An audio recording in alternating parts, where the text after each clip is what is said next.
mental and behavioral health and wellness, and providing community cohesion and belonging. For too long, the concept of safety has been narrowly defined in the context of crime and punishment. We wait until something terrible happens and determine who is responsible and punish them. But safety is so much more than not being the victim of a crime. If you're facing eviction, are you safe? If your child is in a mental health crisis or the throes of addiction, is she safe? What our research reveals is that true safety is not just physical, but emotional and interpersonal. It is tied to health and wellness. It is having your basic needs met, your problems solved, and your trusted relationships maintained. And it is created through community-level activism, just as much as government institutions. But the notion of public safety has been tied to criminalization and incarceration for so long that we have no concept, no vision for how we might create safety differently. The key to decoupling the notion of safety from punishment is to provide concrete examples of existing approaches that are producing effective outcomes. And that is why we are so excited to present to you tonight this incredible panel featuring representatives of national and local organizations from here in Tucson that have developed innovative, holistic approaches to this expanded notion of safety. But first, I am very pleased to invite Tucson's esteemed Mayor, Regina Romero, to provide a few opening remarks. The City of Tucson has generously funded JCA's Reimagining Community Safety Research, which hopefully you picked up a copy of on the table outside, and is providing support for this dialogue series. We are immensely grateful to the city and our mayor for their support not only of our work, but of a comprehensive set of initiatives that are breaking new ground on ways that municipalities can tackle complex social problems with innovation, evidence-based approaches, and compassion. Please join me in welcoming Mayor Regina Romero.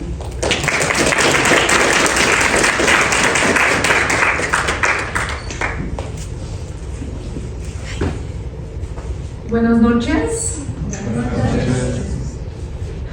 Good evening, everyone. Really happy to be here and so happy to really look at the evidence that the survey produced and know that the decisions that we are making here in the city of Tucson are based not just on what Tucsonans want, but evidence is being produced more and more about looking at public safety or community safety in a holistic and comprehensive way.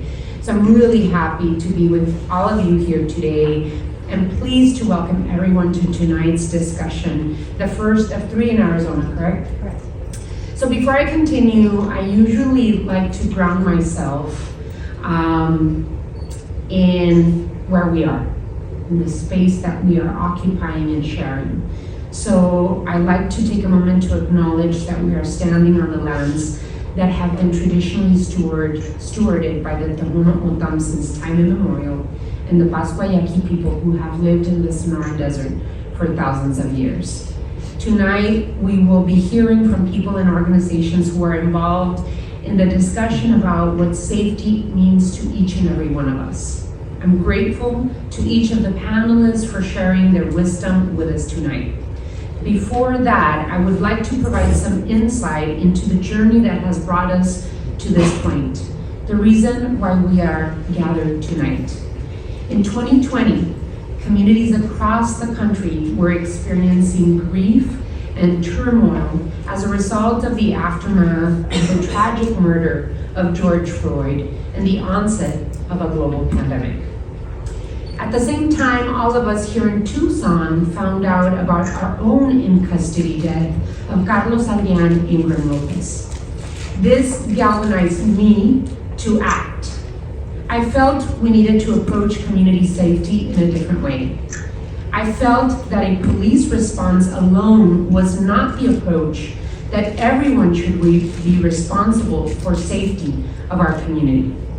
So I brought the Community Safety Pilot Program to my colleagues on the council, where it passed with a unanimous vote.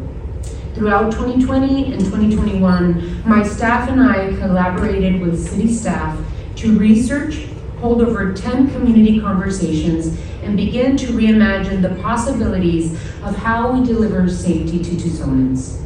In April of 2021, members of my staff and Diana Perez, Deputy City Manager at the time, reported to Mayor and Council that we were entering the program development and community engagement stages of what has evolved into the Community Safety, Health, and Wellness Program.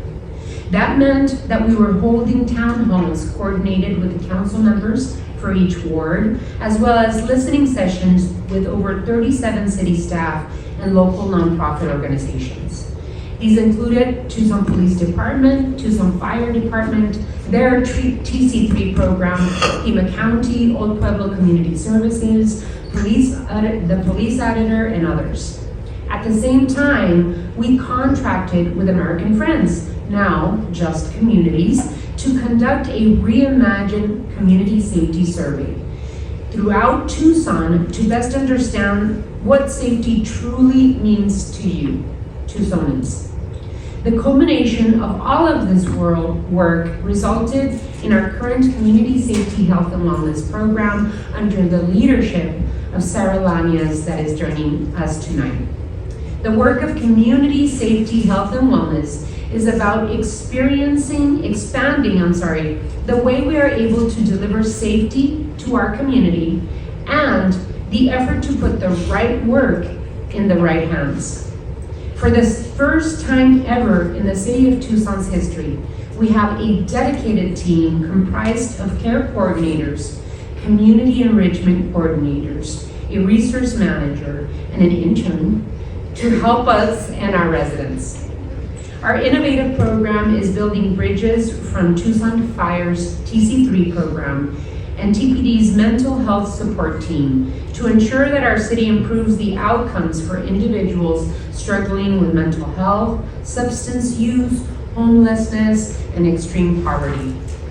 We have added care coordinators and navigators who are broadening access to resources that address the underlying issues that lead to the reliance on 911 while working directly with marginalized communities and individuals, lifting these responsibilities off the shoulders of our police officers.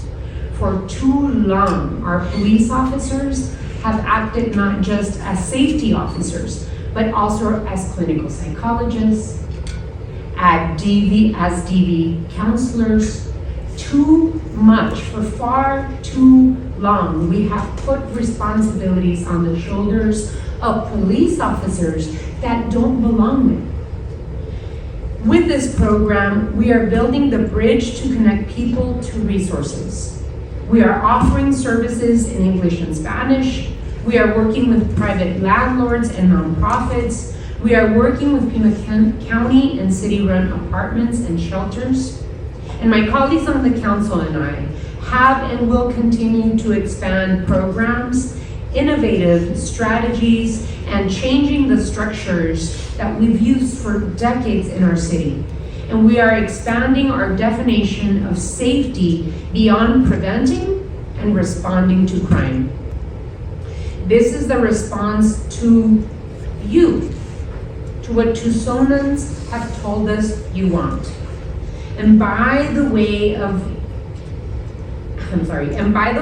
a commissioned officer response is not the best and most appropriate way to address calls coming into 911.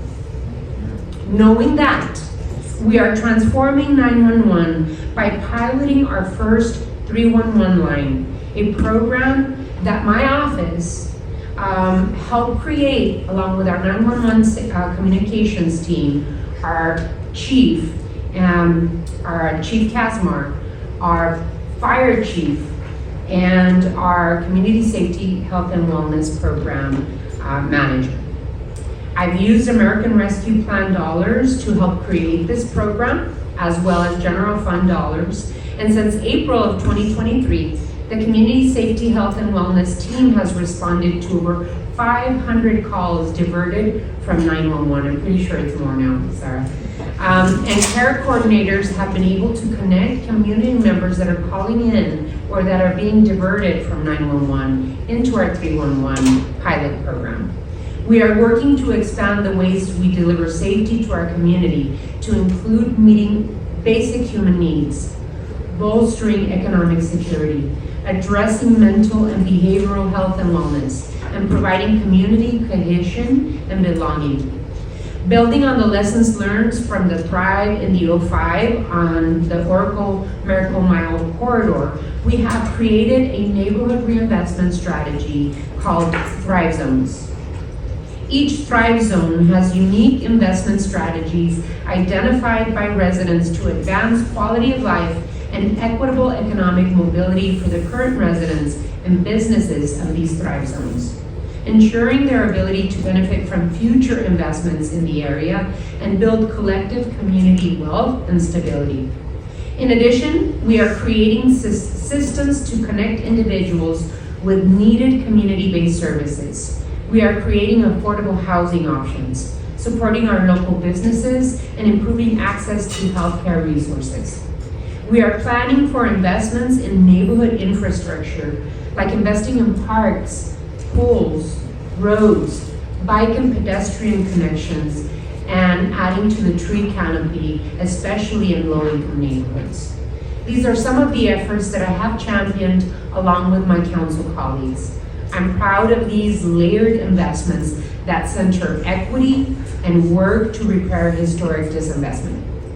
Tucsonans share time and time again that they care deeply about their neighborhoods being safe to walk or bike. They care about their children accessing quality education. They care about whether they are or their neighbors can access the physical and mental health they need.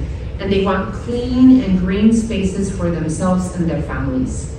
I am also all too aware of the importance of investing in our residents, in our ability to work alongside our neighbors to grow a sense of safety that is grounded in our connections to each other and our ability to do well and right by each other. The panel this evening will showcase the tremendous capacity of local communities to address their own needs. Tucsonans are experts in what safety means to them and to their families. And I trust that. Muchísimas gracias. Have a wonderful discussion.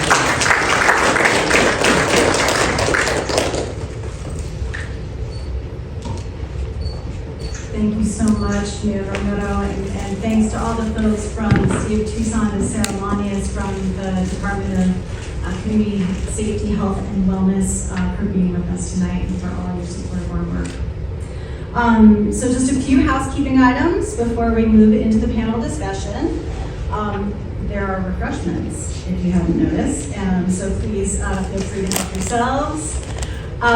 There are literature tables outside that you probably passed by on your way with copies of our of the survey that the mayor just referenced, as well as general information about GCA. The restrooms are located on either side of this room, even though there are no signs and just those scary mirrored doors. So the ladies' room is this way, the men's room is that way. I promise, I checked.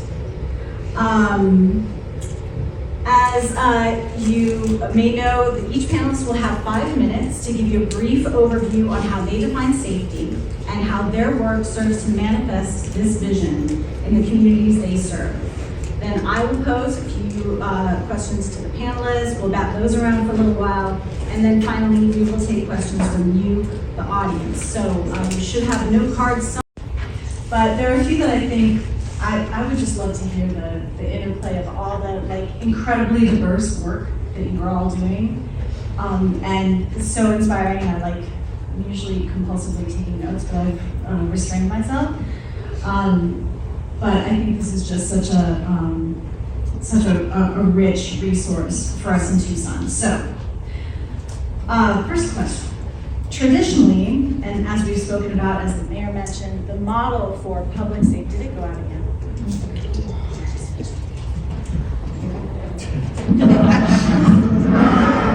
I mean, I'm loud, but traditionally, the model for public safety has concentrated responsibility and decision-making power within government institutions, police, fire, prosecutors, etc.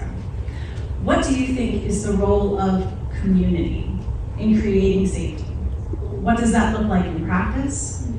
And how is that different from this institutional model? And we'll just holler.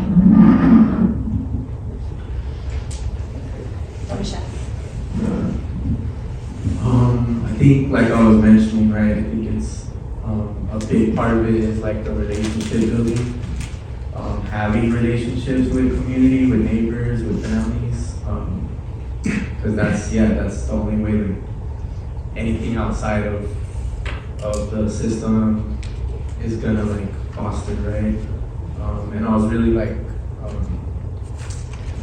inspired to think about what emotional safety looks like too, right? I think that's a really big part of what community's role is in safety and providing safe spaces, you know, to all the different identities that exist among us, right? And a lot of that will take a lot of like education for folks to have capacity to like be compassionate, right? And provide those kind of things.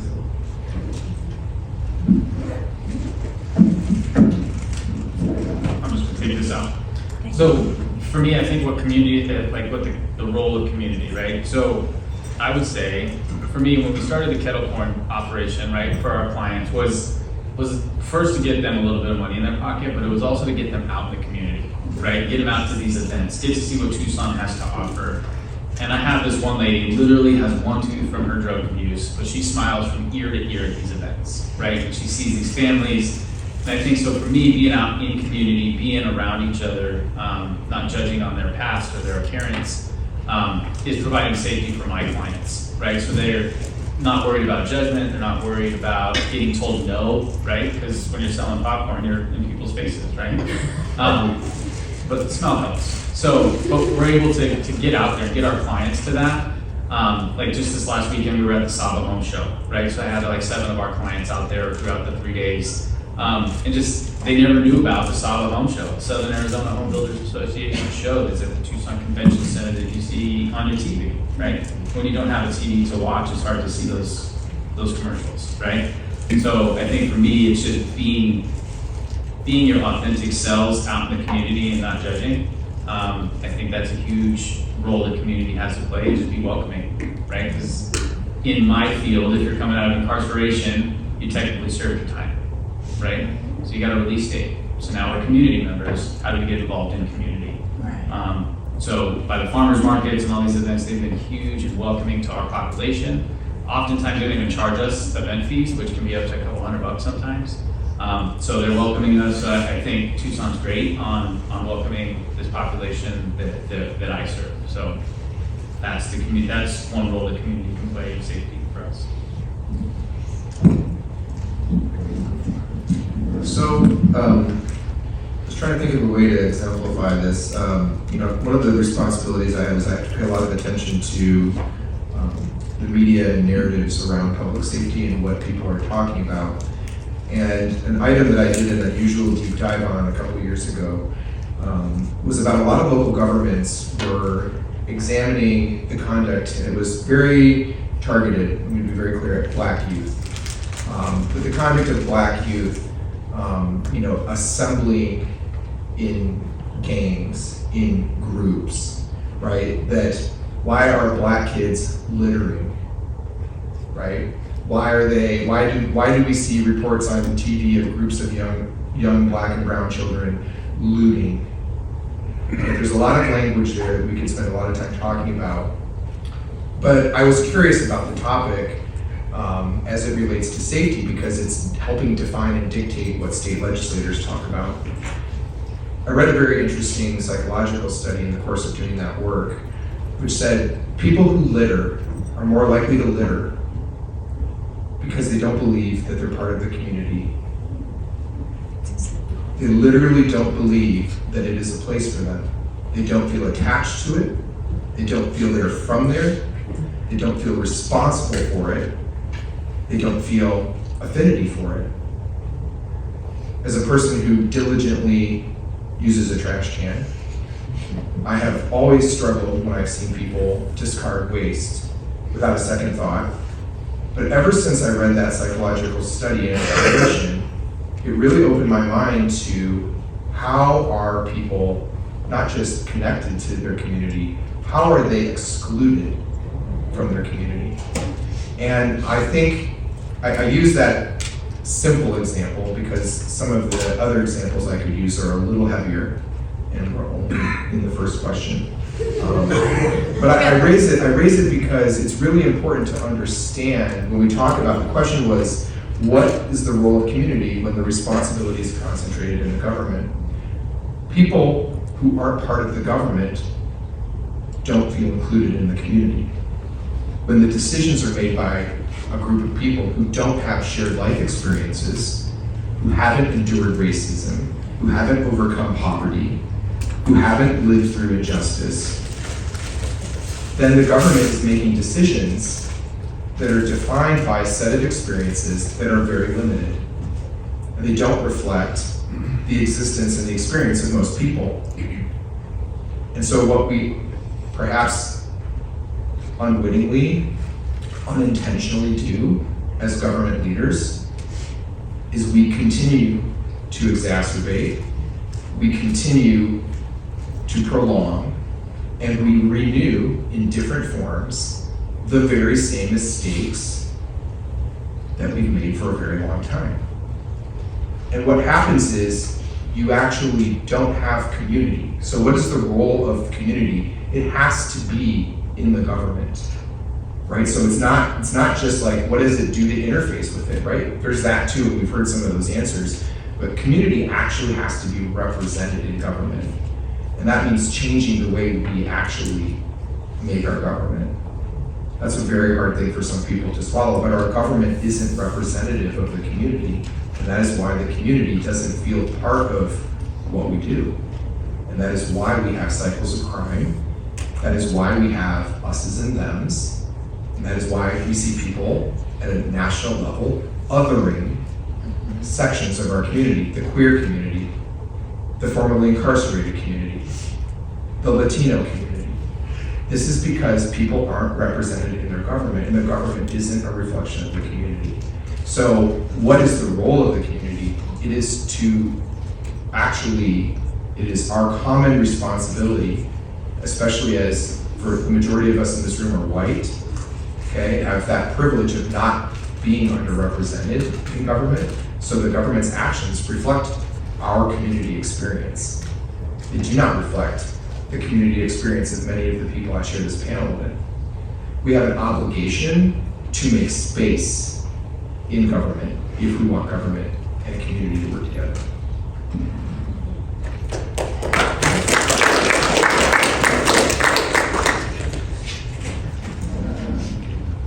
I wish I had looked up the etymology of community, so someone could just Google that and let us know.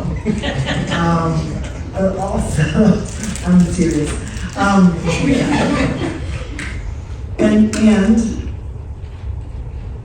I think of community as so much smaller than we're talking about. Like when I think of my community, I think of like 8 people. And I get the use of community as larger, and when I think about the times that I've really needed help, I don't post it on Instagram, you know.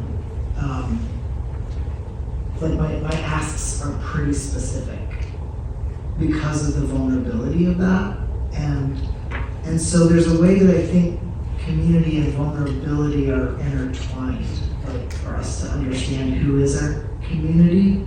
It's like, who are you willing to maybe be vulnerable with? For some of us, it's who are we forced to be vulnerable with. I mean, that is absolutely a reality. Anyway, so when I think about the role of my community and my role in my community, I think my role is to make space and to bring joy, like to offer that as an option, which is not to say exclude grief. It's actually to say to include grief, right? To make space for all of these experiences, emotions, a range. Yeah, that's what I'm at.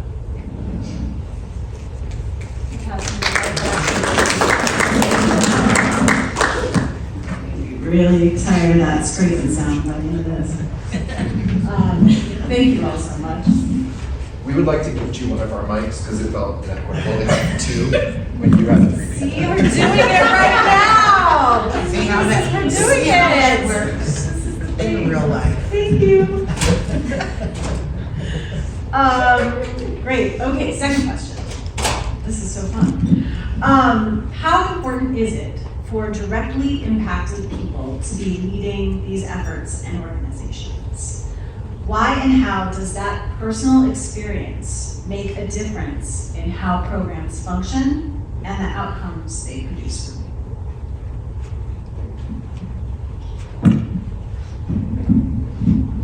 You have to go first every time.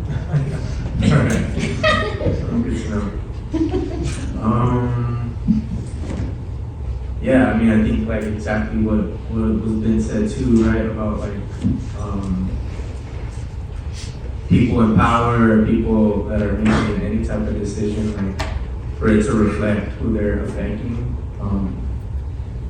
Just yeah, I don't know. To me, it just makes like why else would it,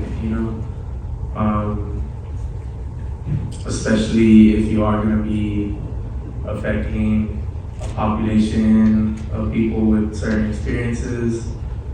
I know that like for a lot of our work, again, that's like the power in like the insight that we have in certain ways, right? In the ways that we grew up, who our families are, how they're affected by, whatever kind of issue we're talking about, right? But also like having the capacity to, when we don't know those things, to listen, to sit with people who do know. I don't know if I'm making sense, but yeah, that's how it's about it. We can jump around. We don't have to go in a line, just like get there. You get there. Since nobody's jumping in. So for me, I think to have people, right, that have been involved in whatever the topic is, like I mentioned, those closest to the problem or closest to the solution, right? And that's one of the things that I think got me in kind of government work, working with government, is when they're sitting there dictating on what's going to work when they have no clue what happened there, right? So for me, it's people don't, I say people don't care what you think unless they think that you care, right? So they have to understand that you have some passion, some understanding about it. And like I said, we don't run groups, counseling, and therapies through our programs because a lot of the times people running those programs have no clue what's going on, right? So sometimes those can re-trigger somebody, right? So to have somebody talk to me about drug addiction or talk to me about re-entry stuff and you haven't walked through that, doesn't hold a lot of weight, right? You don't know what we're experiencing. And that's the benefits of having a transitional home for individuals with like-minded paths, is that when they go to a job interview and they get told no for that job, right? Family members, it's fine, just go apply to the other one. Mentally, that's taking you down, right? So to be able to talk to somebody who's walked through that and been like, man, that does suck, or whatever happened, try this tomorrow, try this later, this is what worked for me, right?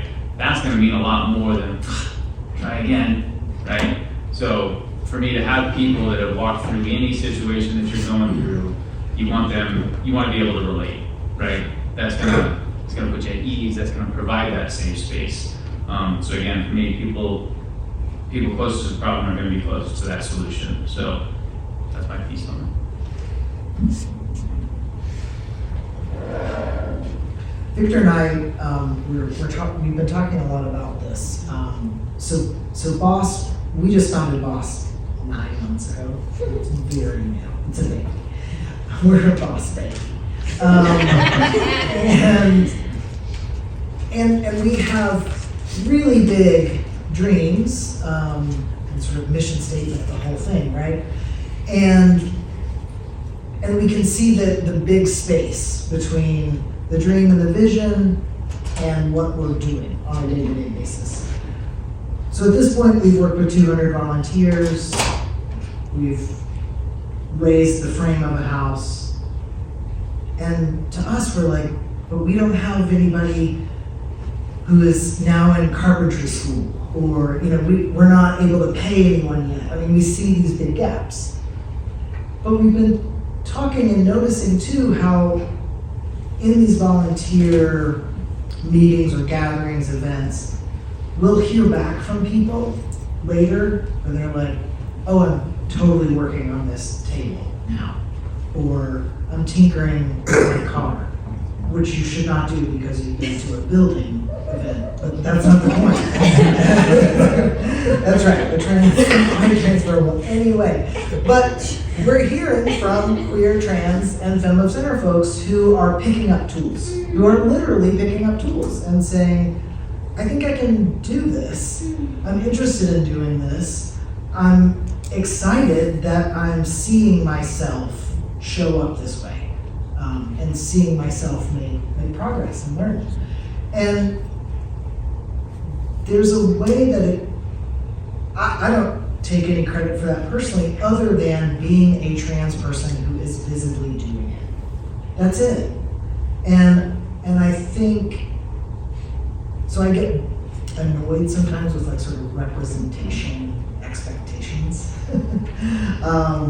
And I think there's a power in seeing people who share some of your experiences doing things that they're not expected to do. I want to trouble also this idea, because there's a way that I feel like sometimes people with shared experiences or shared identities, there's a way that we sometimes assume that they have shared experiences because they have shared identities. And I think that leads to a lot of hurt, actually. And so, and Victor and I, again, being very close and also sharing a lot of identities and not sharing others, have very different experiences of the world. And maybe it's just queer spaces, I don't know. But I've certainly been in lots of queer spaces where there's an assumption that we all get it, whatever it is. And that leads to inappropriate joking, inappropriate and painful remarks, actions, assumptions. And so I just want to sort of push at the idea a little bit that just because you have someone who has a shared identity in a position of power, that doesn't necessarily mean they get you, right? Whether you share their experience. I want to agree with everybody who's spoken. I want to add on to the last comment. Something that's really hard when I convene groups about this size of crime survivors and we spend a day together, and we give everybody the space to share what they want to share, right? Which could be a lot of different things. I think exactly what was just said by TC, there's a misunderstanding that, well, because we're all victims of trauma, we all have had the same experience. The experience of being a trauma victim is as unique as the person, 100% of the time. I've been doing it for 10 years. I've yet to meet somebody who's had the exact identical experience as another person. There are things that are similar. There are challenges that people share, but none of it is the same. And it's a really important lesson we empower people we work with about, which is you don't own the status of victimhood. You don't own that.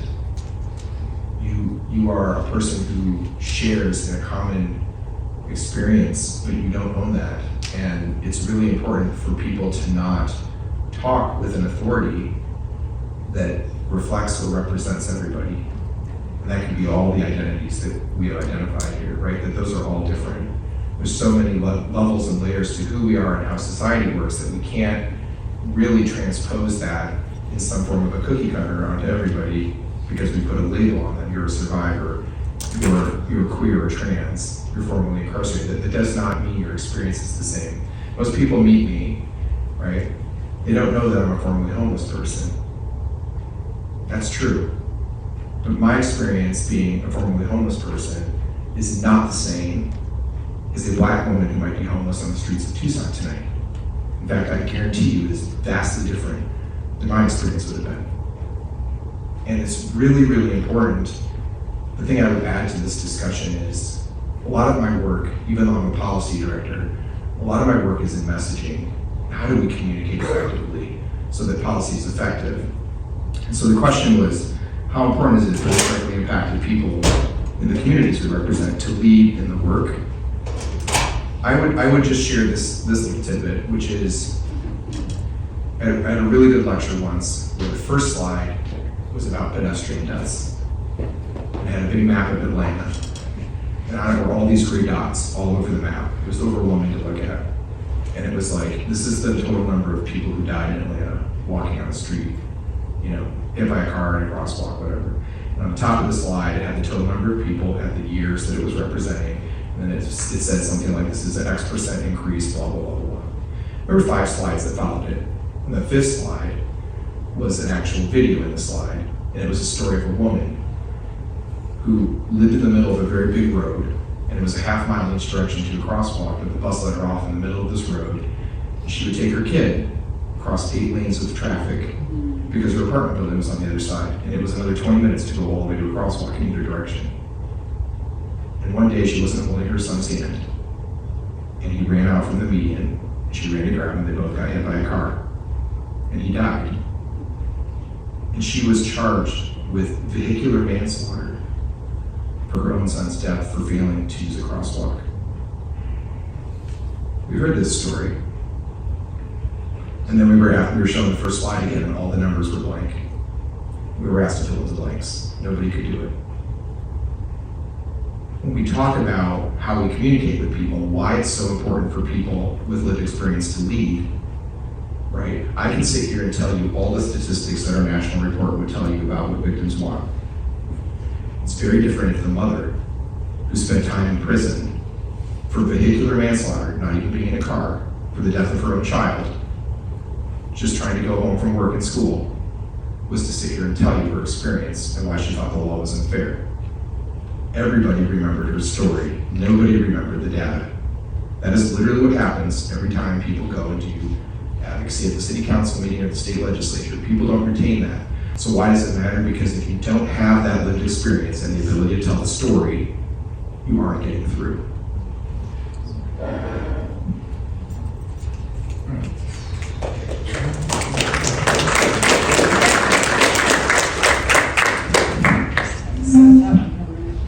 Is this still working? My voice is such a downer too. It's usually I'm gonna have a fun answer, I promise.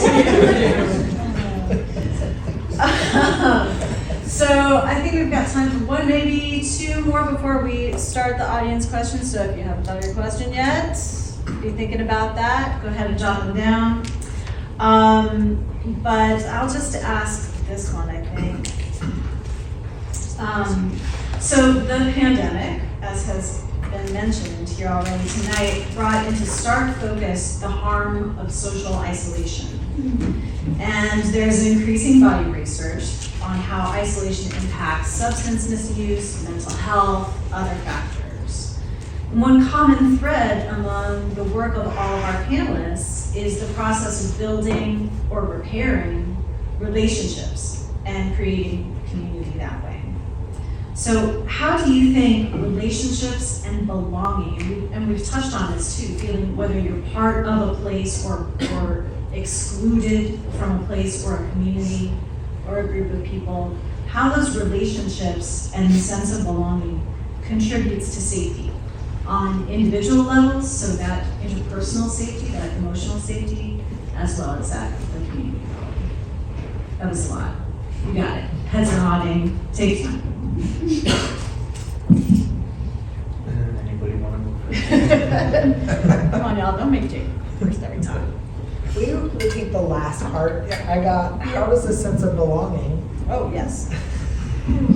How do you think relationships Thank you. and belonging contribute to safety on the individual and community levels?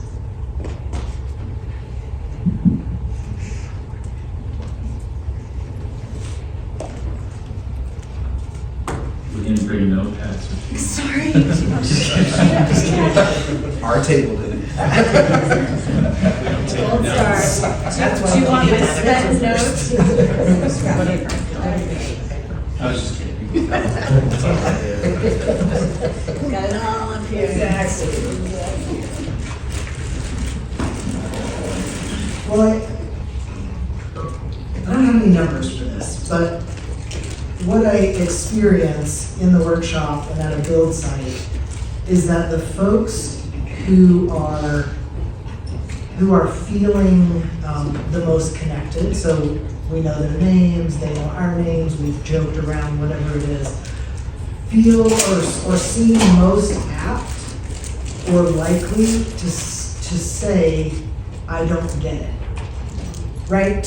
They feel, and again, this is anecdotal, but I think it's true.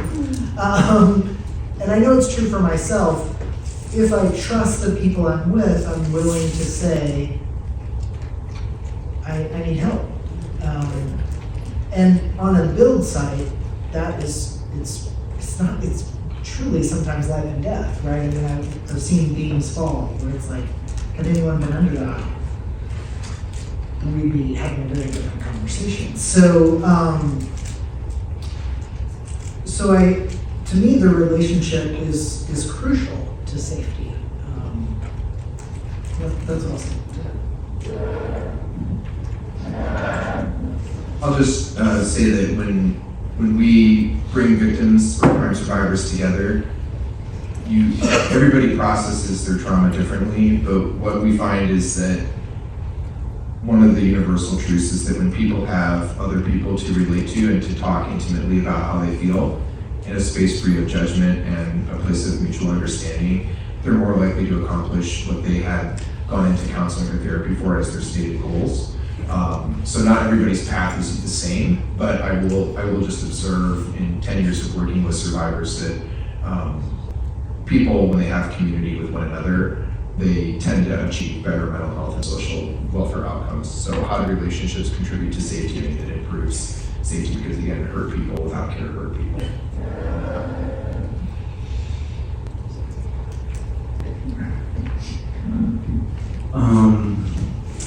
Well, I think belonging in general, right, is like it's a need for all of us as humans, as social creatures, you know, social beings.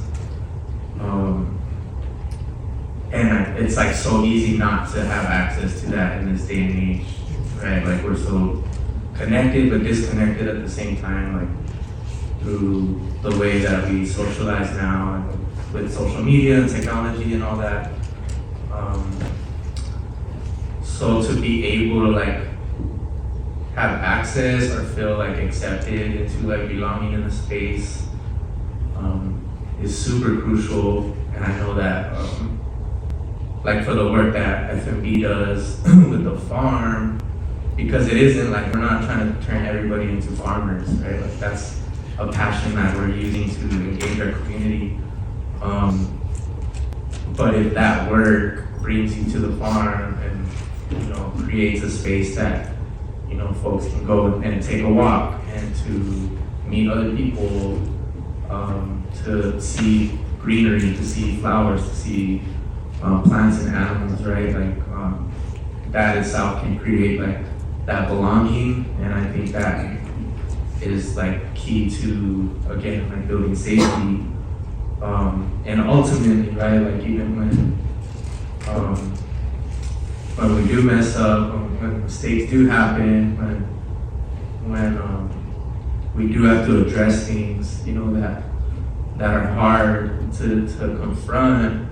It's that belonging and the safety of that belonging that's gonna like get us through those processes, right? And I don't know if folks are like aware of like some of the things that Flowers and Bullets has been doing and dealing with lately, but I think part of the big issues that we're dealing with is like, dang, we like, you know, this group of folks that we've been harmed by don't feel like, you know, obviously they don't feel like they belong to that space in that community, and then also like, you know, there's a disconnect in our relationships with like some of the younger generations that are coming up, and so, you know, that's looking like a lot of conflict that we're dealing with right now, right? And I think if those relationships were closer, if we did, you know, have a relationship with the younger generation in a more powerful way, that,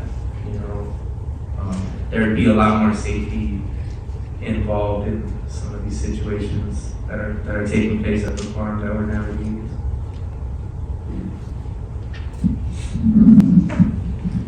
I think relationships are key, right? I mean, and as I'm hearing people talk, I think it's because of accountability, right? We want to be accountable. We want to have somebody count on us, right? So I think kind of to the last question too, right? Some of the things that I say to individuals is we may have walked similar paths. We may have gone through pretty identical situations, but like they mentioned, I have no clue what you're going through. I just know that what I went through, and it sucked. So I want to provide a space for you to go through what you're going through, right? So relationships, another good friend of mine, Nate McGowan, we did some videos a couple years ago, and it was on relationships, right? Like even with my wife, right? We've been together 15 years, been together 23, married 15. Like we have 3 relationships just between the 2 of us, right? We have a business relationship, a friendship relationship, and then a marital relationship, right? So you gotta know, I gotta be accountable on all of these, right? And one of the things that I have my clients do is kind of give back, right? And to be able to help somebody without ever expecting anything in return, it does a lot to the soul, right? And most people want something, I'm doing this for you, remember when. But if you just do something for somebody, that feels great. And then to watch that person thrive and succeed and not want anything from it, just be like, man, that is amazing to watch.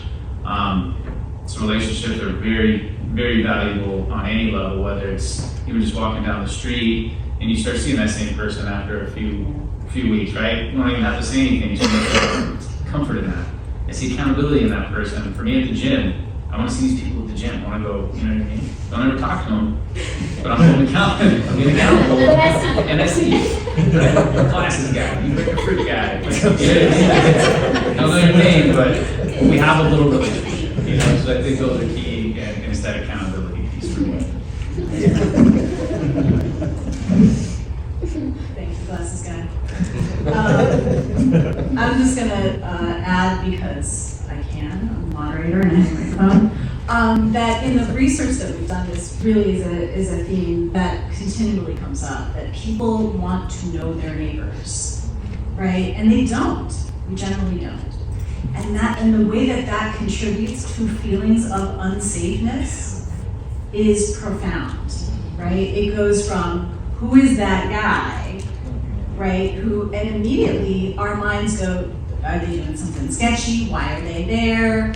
And if you don't know that that's like Bob from down the block, you can invent all kinds of scenarios in your head about who that person is and why they're there, and that they could be a potential threat to you.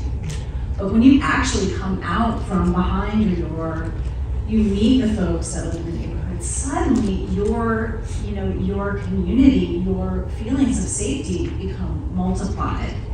And it's interesting, Rahul Jayaraman, who did most of this research, bless him, he's off at Harvard Law School now, so take that, you may.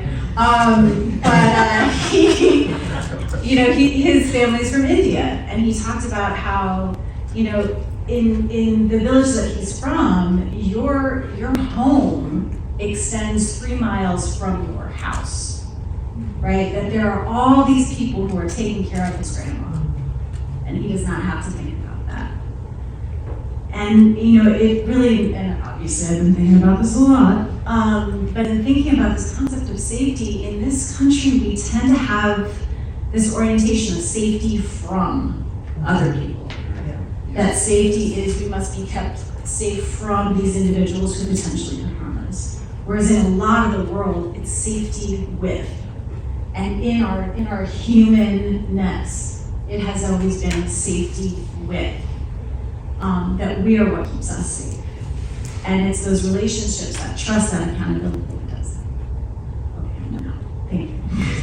Thank you for coming to my TED Talk. So, someday. We got questions? Who's got questions? Because we're at 7 o'clock in the schedule.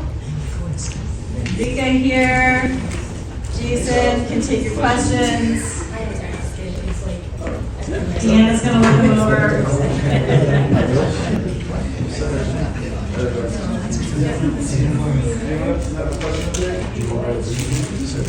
Deanna was gonna check them through, check the handwriting.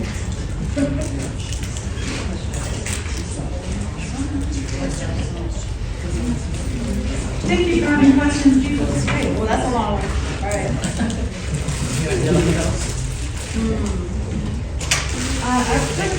I've been through, so I'm gonna start here, and then if you want to, those purple ones are kind of deep. Okay. I know y'all are taking those chances to stay out. Okay, so here's a question from our audience. Several of you have mentioned that safety includes access to education. Can you please expand on that more? What kind of education?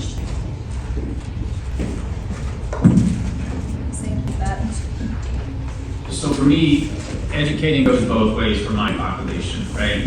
My job is to educate my participants on what the world's gonna kind of assume or expect out of individuals. My job is also to educate the community on what it means to be incarcerated, right?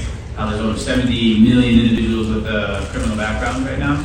How our jails and prisons are overpopulated by low-level crimes, and by its mass incarceration is abusing our tax dollars. When you speak about education, and if you really think about tax dollars and you think the education system should be very important, but our prison system probably makes more money than the education system in Arizona. So, right, so what's the rehabilitation there, right? So while you're incarcerated, you know, you're limited to a lot of the education you can get. So for me, my prison sentence didn't start until I got released, right? That's when I got told no for housing. That's when I got told no for jobs. That's when I got told no for volunteering. That's when I got told no for voting. That's when I got told no. So for me, to educate individuals on how to get your voting rights, how to become a citizen again in our community, but how to cohabitate in our environments, right? So for me, it's education on all levels on what crimes mean. So when somebody sees a sex offense, they go, oh, that's the worst. It could also be somebody who had a mental episode and is running around naked, right? So unfortunate, but could have been a dark alley and he still has a sex offense, right? It could be while you're incarcerated and you want to relieve yourself, or even on a golf course, right? I've seen that time and time again, but no sex offense is handed out to those individuals. So it's education on all levels, but then connecting to community resources to get the further of education, whether it be, like I finally got my associate's degree during COVID, right? So I didn't get that while I was incarcerated. I didn't get that the first 26 years of walking the earth, right? So a little bit later is when you start getting those things. So to connect individuals to get that education, and or how to get that job and training. I was a carpenter for 7 years. So how to become an entry-level carpenter, and how to make something of yourself, right? So that's my answer to that question. Anybody else on education? John's writing notes. A thing that, well, similar to what you were just describing, educating queer and trans folks, women, on basic carpentry skills, tools, things like that, but also being, to repeat a word I've used before, a bridge to folks already in the trades and educating those folks on queer, trans folks and our interest in the trade, like that, hey, this might be a benefit to you already in the trades, that we bring new knowledge, new excitement, other skills that come to bear on this. So yeah, I like that way of thinking about education moving in multiple directions. And I feel like there's a way of sort of prioritizing like college education in our society and our country, and the one-on-one accountability education. When I think about community and building the interpersonal skills to say I'm sorry, or to say, oh, I messed up, and I want to try to do this better. I think that's a real teaching moment that we can have with our peers and with our friends that can exist wholly outside the classrooms, and should, and I hope does.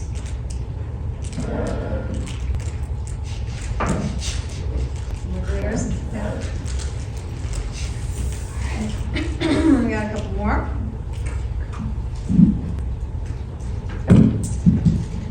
How do we create community in places where youth do not trust the government or police and therefore reciprocate violence with more violence?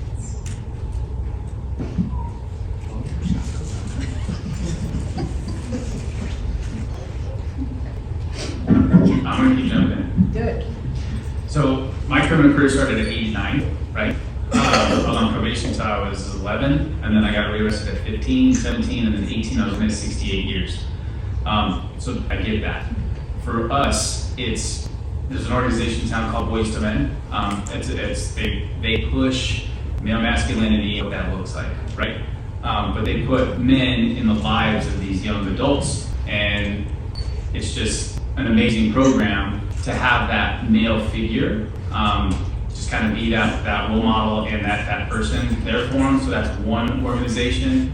But for us, one of my best friends now is a gang unit detective. So one of the things we're going to start doing is going into these schools, and I want to go in and tell my story, and then have, say, my good friend's going to come out and be a law enforcement officer, right? That's a game changer to youth in Tucson, to have that relationship with the law enforcement on that level, right? So I think it's examples, it's leading by example to show the relationship between law enforcement. It's usually in that bad context. I think right now the city of Tucson, they have a lowrider vehicle, and that's to build relationships. And a lot of people were upset that money was taxpayer dollars. It was no taxpayer dollars. That was all from car clubs donating that money, showing the youth in their environment, in their communities, that we want police at these car shows. We want them involved in our culture, and just kind of breaking that barrier, right? So I think somebody mentioned it here, the MISS team with the Tucson Police Department. It's the mental health safety team. That's to bring law enforcement around those situations where typically they'd be arrested, but instead of getting arrested, they take them to a safe place, whether that be a detox facility, mental health facility, our homes. So for us, it's the breaking those barriers and leading by example is what's going to help our youth today. Talking about it, right? Talking about it. That's going to be huge. Yeah, I think part of just my perspective from that question is talking about like what that answer was a little bit earlier about having people that look like us, that have lived through similar experiences. Like that's like a really powerful thing in my opinion when it comes to youth, and I'm thinking from my own experience too, and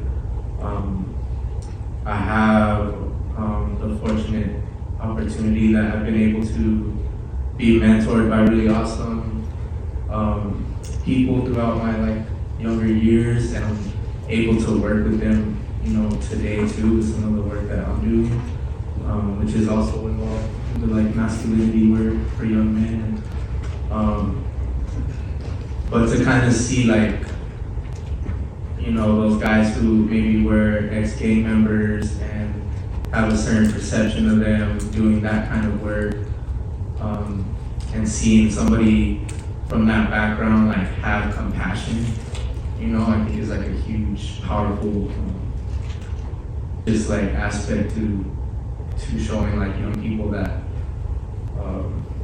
I don't know, that exists, right? That like, people can have compassion, people can love each other, people can take care of each other, and like still have these identities, right? Or still have these like experiences in their lives. And I know for me that was like part of those experiences is why I'm doing what I do, you know. And so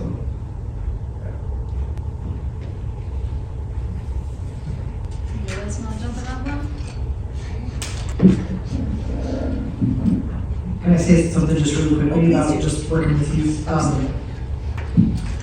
My experiences, and as I get older, I'm 48 now, I see the temptation to not be hip, and to talk too much. So I think the thing that I constantly learn when I hang out with youth is to shut up, which is good, and really be like curious about what they're up to. You know, like what are their concerns, what's going on in the world, that kind of thing. Maybe they'll ask what's up with mine, but that's not their job. And I think sometimes as adults, I don't know, it's easy to sort of talk ourselves into this idea that we need to impart something on youth. You know, like, yeah, they're good. They got it. They know so much. Thanks for that. Okay. This person says, I'm struck by the sense of purpose that each of the panelists carry into their work and how they allow that for the individuals they serve as well. Excuse me. How do you share and build that further with others who may not be in your specific communities and find that sense of purpose? Should I read that again? Struck by the sense of purpose that each of the panelists carry into their work. How do you share and build that further with others who may not be in your specific communities and find support?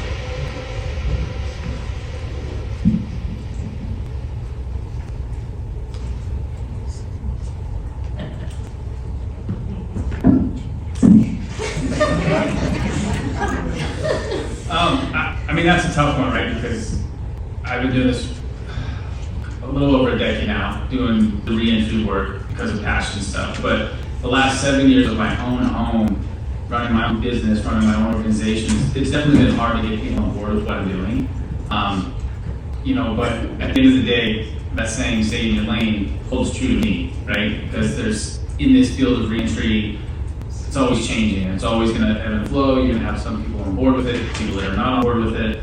I'm not doing it to change anybody's hearts. I'm doing it to change the future of the clients that are working with me, that I'm working with. If I get people on board with it, that's a bonus and just helps continue my work. But at the end of the day, as long as I'm focusing on my clients and the purpose that I'm doing it, I've been doing pretty well for the last 7 years. You know what I mean? And that's not bragging, that's just saying that by staying in my lane, doing my work, people are coming around to it. Because unfortunately, a lot of your family members or you yourself have a criminal background, have faced homelessness or substance abuse issues down the road. So you guys are behind me anyway, right? So that's a little bit there. I think it's hard to ask people to share purpose, right? I don't ever, when I talk to people about policy issues, it's kind of odd. Like, my job is to get people to yes. That's kind of how I describe my job to people. My job is, if you put me on a strength finder, people have done strength finders, I'm WHOWE, right? Which is working over others, which is I'm a persuader. I'm somebody who is effective at getting people to reevaluate their positions and change minds and hearts. So the question was not intended for me, but it was really pointed at me deeply in a way. because I felt it like as like, well, what do I try to do to engender purpose, right? And I want to use a word that TC uses that I use a lot, which is joy. I don't ever go out trying to change someone's mind, actually. That's not actually my goal, right? My goal is to always model justice, demonstrate my own joy in what I do, show the potential and the spirit of the people who are behind the issue. Because what I find is that, well, I don't find it, science tells us that people are psychologically beheld into their viewpoints, and they immediately become defensive of them when confronted with it or challenged in a way that makes them uncomfortable. They immediately take a defensive posture. It's like attacking a person's brain with arrows almost. And the easy way to kind of Trojan horse into the brain, okay, to get really scientific and weird at the same time, is to actually not try to change anyone's mind or invade their brain or their thoughts or their beliefs, but to actually just lay before them like a kingdom they've never seen. Be like, you can come here too. And so a lot of what I think is persuading people or helping them join in the pursuit is to just invite them to be part of what you do. I just think it's that easy, to be honest with you. A lot of it is just taking them to the work you do. So we have an event called Survivor Speak. We just got it approved this morning by the state of Arizona again. It will be on February 26th. It's an annual rally we have all day at the state capitol. And thousands of people who are survivors of violent crime from around Arizona come, and they have community together. We have guest speakers. Carolyn has seen it down there. It's an opportunity for people to hear more. We invite the legislators to come out. We're like, literally, it's on your front doorstep. Just come outside at any point during the day, and they get to hear testimonies and stories from people who take the podium in acts of courage and tell their parts of their story that are the reasons that brought them there, are their purpose for being there. It's not that I'm asking the legislator to adopt that purpose or suddenly pick up a flag or a mantle and carry it, right? But sometimes it's valuable for other people to have visibility to your purpose in a way that with the authority they have or the power they have gives them greater perception than what they had before, because a lot of people want to be part of something, and a lot of times I think people don't realize how much a legislator wants to help you fulfill your purpose, even if they don't understand it, right? So I think a lot of the work I do is just trying to help people be visible to the purposes of others. I think it's hard to ask people to, I think people do join a purpose they identify with, but I think it's hard to ask people to pick up something that isn't personal to them, or they don't have a conviction about, but instead let them see why it matters to other people. I think is a valuable thing.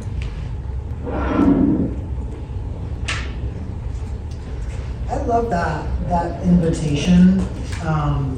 It's something I feel really passionate. That is actually probably the core of what I feel passionate about, which is just saying, come, let's do a thing together. I kind of don't care what it is, but I really just want to be with people, moving some good stuff forward.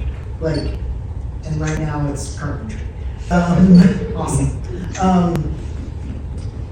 And thinking of sort of building off something you just said, there have actually been a couple of straight white guys who are total carpenters who are like, we want to hang out with you. And there's no way I'm ever going to say no to those guys. Those guys are absolutely a part of building out, because they can really do the ally work in their field, right? Because they're the trusted ones in that world. So if I have those guys at building out, and they know their role there is sort of to hang back a little bit and to learn and to sort of soak up some of our joy, they're gonna carry that into the space where we can't yet go. So I want them to do that work. And then I didn't invite this. Yeah, just real quick. Definitely identify with pieces of what everybody said. And I think for us as Flowers and Bullets, it's kind of even in the name, we have an authenticity about us that we don't apologize for, and the people that identify with it are the people that come and stick around, and the people that don't, we probably wouldn't mesh well in those spaces anyway, so it's kind of been a filtering process. But I think like that idea to like, you know, telling our stories and inviting like, this is what we are, this is what we do, this is what, you know, even with the name, right, like this is what these metaphors mean to us. But I do believe in like our authenticity. I think that's one of like my favorite parts about being part of Thousand Bullets. I got time for one more. And it's pretty broad. So here we go. How else can we, as a community, address root causes of social issues and find long-term solutions? Nice. Have at it, you know, write your dissertations. Yes, right. Fix us panel. Can you repeat the question? How else can we address social Just short as- Somebody distracted me with It's like- nice. How else can we, as a community, address root causes of social issues and find long-term solutions?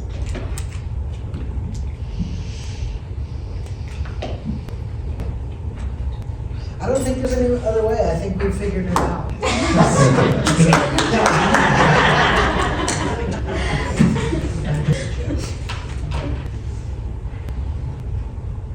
Is everyone here registered to vote? That's one. Great answer. It is, I mean, I am inclined to sort of turn that question to the room. I mean, you've heard the way that we do it. What, I mean, there's all these other ways. I can say something. Do you like the microphone? No, well, can everybody hear me? Yes. Okay. So, when you ask that question, the first thing that comes to mind is, you know, slavery, racism, marginalization, those types of things, you know, and we don't see the end of all that. You know, we saw the end of slavery, we saw the end of segregation to a certain point, you know, but it's still there. Like we see it here in Tucson. And so for me, like the topic itself pisses me off, but one thing that I noticed, and I work in courts a lot, and so I work on the court team, and there was an instance where we were having turnaround on our staff, and I was wondering if maybe the team was racist, because I felt like I was being treated differently. I felt like the staff that were turning were being treated differently. But what I noticed through observation is that our culture is completely different. Like the culture dynamic just switched, like flipped, and things weren't being communicated because that's not how we communicate. We don't, you know, brag about all the things we did, we just do it, right? And it was kind of like that situation. But anyways, what I noticed was that there was a huge culture shift. Communication wasn't happening well, and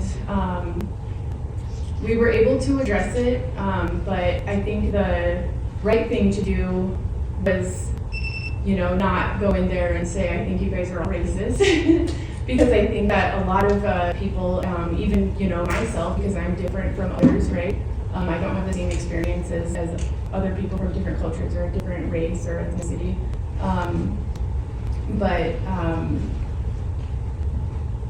God, I think I made my point. If it's difficult, it's such a, that question is really broad. It's such an issue that has not fully been resolved yet that it's so complex, and as you can see what it just did to me.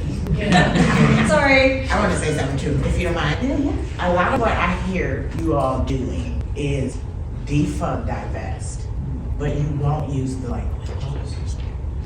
You won't say that out loud. Even though you very eloquently explained it to us all. And that's exactly what you're doing. So, my question to you is, and I know I'm supposed to be answering the question, is why won't you say it out loud? I believe I did, and I'll say it again, we should divest from the carceral complex. Yes, you did, thank you. But Absolutely. your work speaks that very sentiment. And so when you hear defund divest, it's like a bad word and everybody gets their panties in a bunch. But that's exactly what you all are doing. Well, So can I say use your it out comment? loud. Can I use your comment to give the answer I had given? Because I think you're onto something here. Like, this is a very broad question, and it has a lot of ways that it can be answered. And you asked us with a minute and 8 seconds left now. But what I want to say is, like, you know, you raise an interesting point, which is there's trepidation around using words because words and phrases become assimilated to singular meanings, right? And those singular meanings then become turned into entire narratives and tropes, right? So it's funny how a word like defund immediately triggers, as you were kind of alluding to, a whole series of things, right, that may or may not be true in a given factual circumstance, right? Or like what a victim wants versus what somebody who's abolitionist police activity wants, right? Because victims don't want to necessarily get rid of police, but they don't want police to be the source of all the funding. Yes. Right? They want something much more different than that. And so if I was to answer this question in 2 words, right, what else can we do to address this? Educate yourself. When you talk about racism, right, why is it that Black and brown people are always having to teach us about racism? Come on, say it again. Why is it that LGBTQ people have to explain to people why you have pronouns? Why do we have to always be educated as opposed to self-educated, right? Why isn't there greater interest in learning, right? And so if we want to actually, and this is something, and I'm a person who practices what I preach, right? I'm not an all-knowing person. I grew up in a very homogenous, right-wing Christian community. I was disowned by my parents at a very young age. Didn't speak to my parents for years. Interesting reason for myself to be reconnected with my mother. She wanted to deregister as a Republican. In 2017, she decided that putting children in cages was a bridge too far, finally.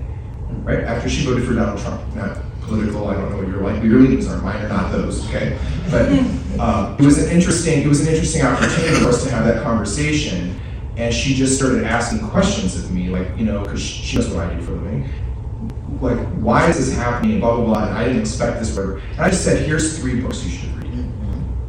And she finished them in the course of 3 weeks. And she came back and she's like, I learned things that I never understood my grandfather used to say at dinner, completely racist things. I never knew what he meant or why he was saying those things. And this book literally, Michelle Alexander's book, literally taught her what was happening at her dinner table as a child. Right? And so now she's on this 6 years on now, on this journey of self-exploration, educating herself on these issues, right?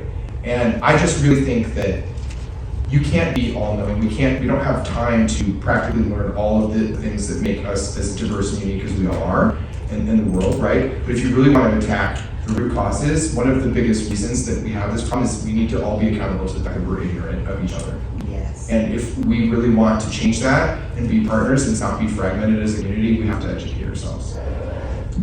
Yes, and you have to, and it's about actually caring enough to do the work.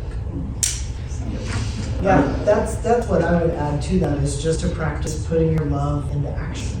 Like, you can feel it all day long, but you gotta move it out. Yeah, I would say ask the question why and then listen. That's gonna be huge. A lot of people say comprehend or communication is key. 15 years of marriage, I learned it's not communication, it's comprehension. Communicate how you want, getting comprehending what the other person is saying. Actually listening to what they're saying and let it sink in. That's how you can get involved. And the fact you guys are here listening, that's how you get involved.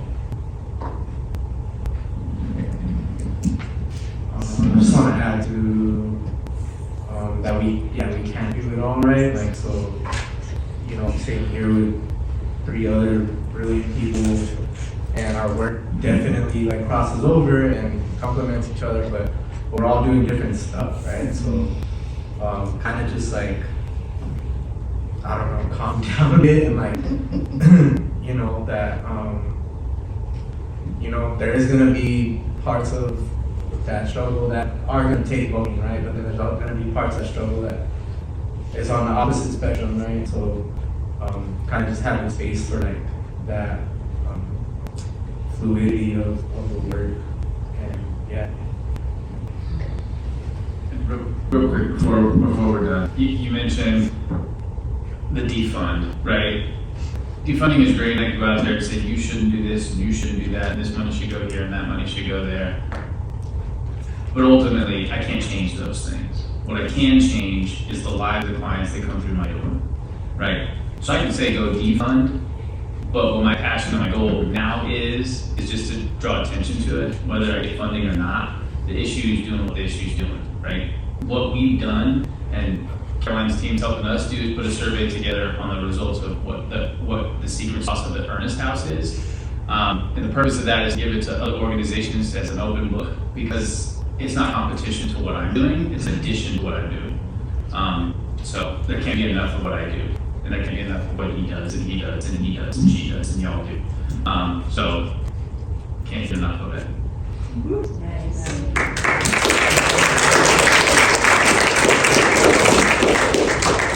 We are at time, so I just want to thank you all. And for the individual who's interested in knowing how to volunteer with Flowers and Bullets, Jacob's right here. So we do have second Saturday work days every month, and follow us on social media and all that. You can stay updated with all the things we're doing. But the second Saturday work days are like the most consistent volunteer time. What do you work on second Saturday? Are you in the garden? Are you in the community? Probably at the farm. It depends. We are month to month, but most likely at the farm. Like, doing whatever needs to be done there. I want to thank our amazing panel.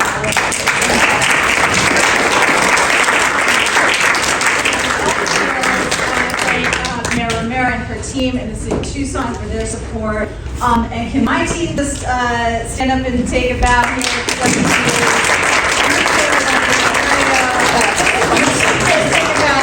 James Ford and Deanna Ford. Thank you all so much for being with us tonight. Have a great day.